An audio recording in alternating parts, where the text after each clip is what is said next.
नमस्कार बच्चों, सक्षम जीवन कौशल सत्र 23 के अभ्यास और होमवर्क की संपूर्ण चर्चा हम इस सत्र में करेंगे।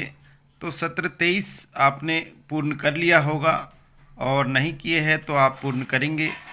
तो बच्चों, सत्र 23 में जो था बहुत ही अच्छा स्वजागरूकता और संवाद, इसका जो मुख्य कौशल था स्वजागरूकता और संवाद। और इसकी जो गतिविधि है अपनी भावनाओं को प्रतिबंधित करना है ना, अपनी भावनाओं को प्रबंधित करना। तो जो सत्र 23 था, अगर जिन बच्चों ने हो गया है लगभग सभी का, तो इसमें आपने देखे होंगे कि बच्चों इसमें 5 समूह बनाए गए थे और पांचों समूह को चुनौतीपूर्ण परिस्थिति लिखा हुआ कार्ड मिला होगा और प्रत्येक समूह को कार्ड पर लिखी चुनौती का रोल प्ले करना था। तो हमने 5 समूह बनाए थे और उसमें अलग अलग समूह को अलग अलग 5 समूह का जो आपने रोल प्ले किया होगा, जैसे खेल हारने वाला खिलाड़ी, जीतने वाला खिलाड़ी, कोच, टीम, साथी, शिक्षक, माता पिता आदि का रोल प्ले। जैसे किसी मित्र से लड़ाई होना, है ना, इस प्रकार का। परीक्षा में असफल होना, स्कूल पिकनिक पर जाने के लिए परिवार से अनुमति न मिलना, तो इस पर रोल प्ले किया होगा। सबसे अच्छा दोस्त का आपसे दोस्ती तोड़ना, इसके ऊपर रोल प्ले किया होगा। तो हम इसके अभ्यास के बारे में आज देखेंगे, किस प्रकार से ऐसी परिस्थिति आती है जैसे कि सबसे अच्छे दोस्त का आपसे दोस्ती तोड़ना, तो आपको कैसा लगता है, इसका रोल प्ले करना था। तो बच्चों, हम इसका जो अपनी भावनाओं को प्रबंधित करना, इसकी जो है गतिविधि, अब हम इसका गृह कार्य देखते हैं। अपने आसपास कम से कम 6 लोगों पर ध्यान दें और देखें कि कठिन परिस्थितियों में खुद को कैसे कैसे शांत रखते हैं। आप उनका चित्र बना सकते हैं या एक सूची बना सकते हैं। सुनिश्चित करें कि आपके पास कम से कम 6 तरीके हैं।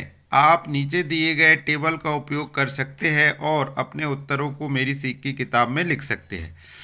तो उस व्यक्ति के साथ क्या हुआ, उस व्यक्ति को कैसा महसूस हुआ, उस व्यक्ति ने बेहतर महसूस करने के लिए क्या किया, उसके बारे में हमको लिखना है।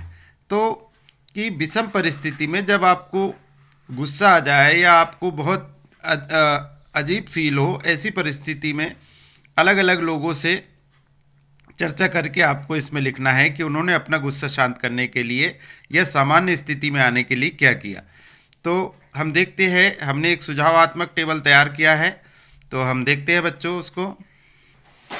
तो उत्तर चार्ट हमारा कठिन परिस्थिति में शांत रहने के तरीके।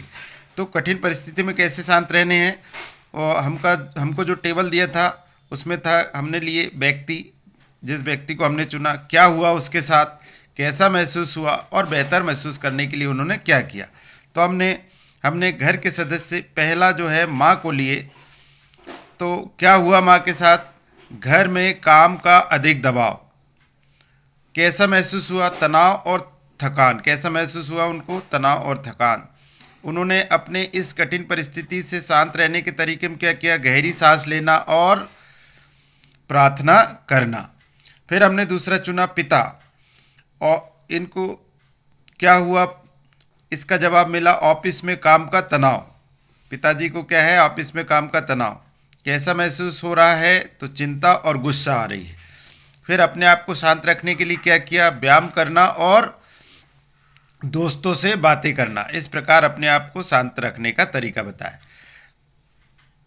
तीसरा हमने लिए शिक्षक के साथ क्या हुआ, तो छात्रों के साथ समस्या बनी हुई है।